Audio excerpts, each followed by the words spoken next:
Guys, we are now on the backside here of Trepča. You see very beautifully how big this complex is. It's very, very big, yeah? And there's so much potential. This is potentially a very rich area. The reason why the Yugoslavian engineers have designed this place here, because the mineral resources are really there.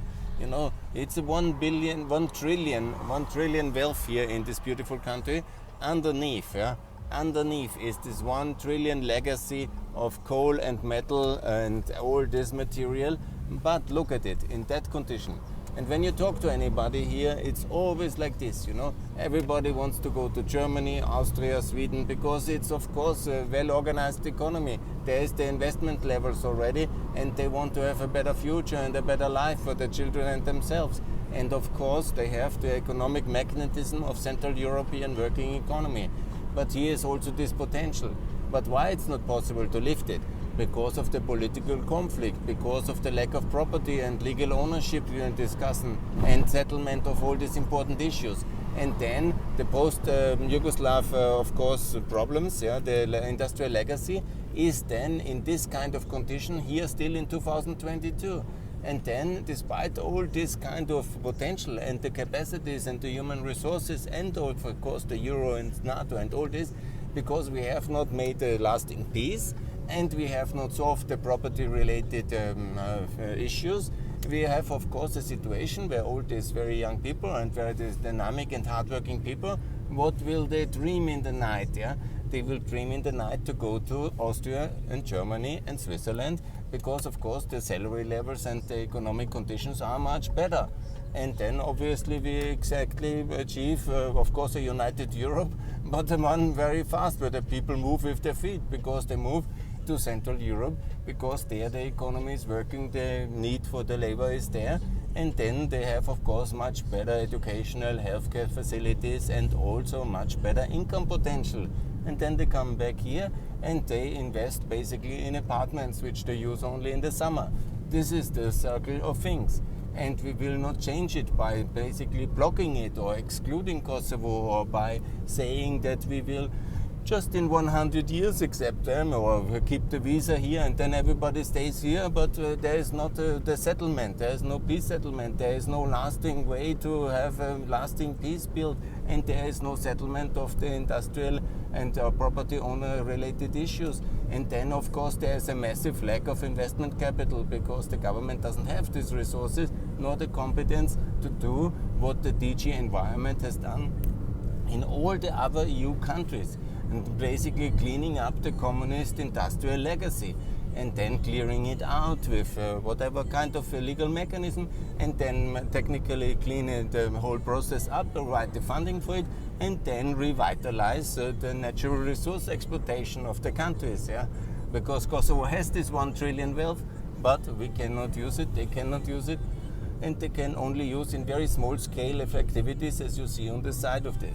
And if we don't go in that direction, we are basically losing another 20 years. And I don't know who has so much time. It's the wrong policy. The better policy, proactively integrate Kosovo and all other countries into the European Union, into NATO, and then have this common binnenmarket market and the internal market, and then have also the clarity of the peace settlement.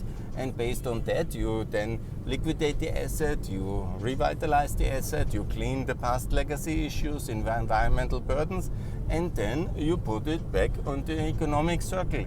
And then suddenly young people in this really fantastic mining town like Leoben, or in some ways the industrial town like Linz, with all this old industrial asset and this trillion euro of asset wealth in mineral resources, and they will be very successful, and there will be actually people returning here because of this huge potential.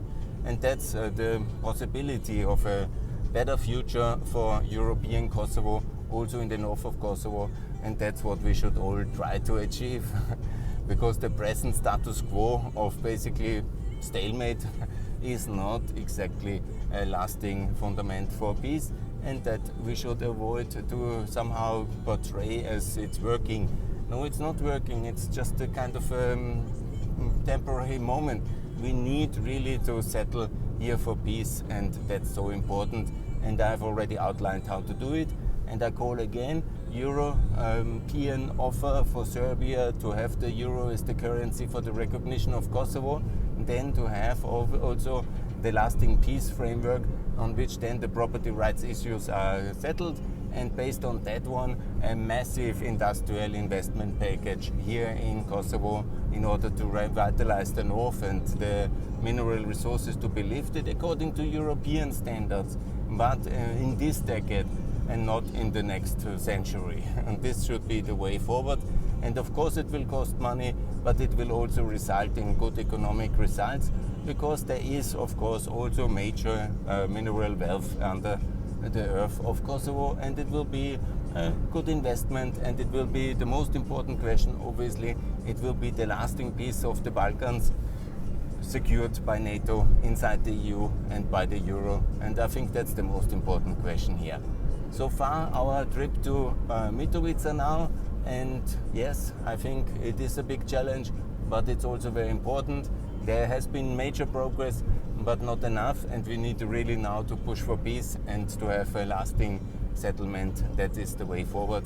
And I thank you very much for your attention. Please subscribe to Pax Europiana, and more to come also on my audio podcast.